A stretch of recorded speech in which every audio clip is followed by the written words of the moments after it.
आपण ही पत्रकार परिषद आयोजित केली आहे ती कळवा पोलीस स्टेशन गुन्हा रजिस्टर क्रमांक 316/25 भारतीय न्याय संहिता 309(4), 310(2), 126(2), 35 या कलमान्वये जो दाखल गुन्हा आहे त्याच्यामध्ये कोणतेही हा जो दाखल गंभीर गुन्हा आहे याच्यामध्ये प्रत्यक्ष स्वरूपाचा कोणताही पुरावा नसताना कळवा पोलीस स्टेशनची जी गुन्हे प्रकटीकरण अधिकारी आणि जी टीम आहे आमची व कोणी कळवा पोलीस स्टेशन, पोलीस गुन्हे आणि पोलीस प्रशासन यांच्या टीमने जी अत्यंत उल्लेखनीय कामगिरी केली आहे त्या संदर्भात आपण ही पत्रकार परिषद आयोजित केली आहे। सर्वप्रथम आम्ही सर्वांचं आपलं स्वागत करते।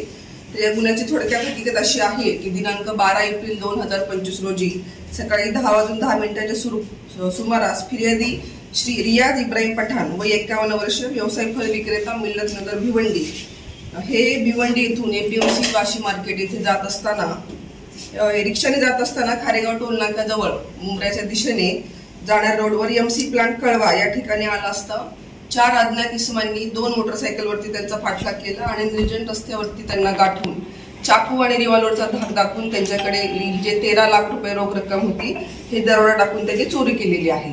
तर या गुन्ह्यामध्ये आपण जवळपास 100च्या वर सीसीटीव्ही फुटेज तपासलेले आहेत आणि जे तांत्रिक विश्लेषणाच्या आधारे आपण याच्यामध्ये 5 आरोपी निष्पन्न केले आहेत। तर याच्यामध्ये आरोपी जो आहे फैजान अली अब्दुल सत्तार अन्सारी वय 41 वर्ष, राहणार बाला कंपाऊंड भिवंडी, याला आपण सर्वप्रथम ताब्यात घेतलं।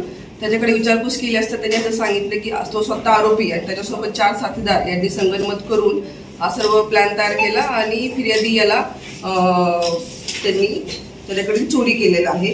त्याचे आपण 2 साथीदार अजून अटक केलेले आहेत। साथीदार आहे विवेक विलास वाघमोडे, राहणार चिंचगड पाडा, पालघर, आणि मयूर राजेंद्र पाटील 22 वर्ष, राहणार चिंचगड पाडा, पालघर, असे 2 आरोपी अजून आपण अटक केलेले आहेत आणि त्याच्याकडून जवळपास एकूण रक्कम 5,25,000 एवढी आपण हस्तगत केली आहे आणि गुन्ह्यात वापरलेल्या ज्या 2 मोटरसायकल आहेत त्या देखील आपण हस्तगत केलेला आहे आणि याच्यामध्ये अजून आपल्याला 2 आरोपी आहेत हे फरार आहेत, त्यांचा शोध सुरू आहे।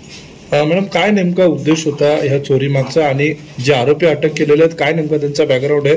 आधी काही गुन्हे वगैरे त्यांच्यावर काय दाखल आहेत का? नाही, अजून तरी आपल्याला तपासात निष्पन्न झालेलं नाही की त्यांच्यावर काय पूर्वीचा इतिहास आहे किंवा कसे, तर आपण अजून त्यांचा शोध घेतोय की पूर्वी काय त्यांच्यावरती गुन्हे दाखल आहेत किंवा कसं काय त्यांची हिस्ट्री आहे का। आणि याचा उद्देश हे चोरी करणे हाच होता।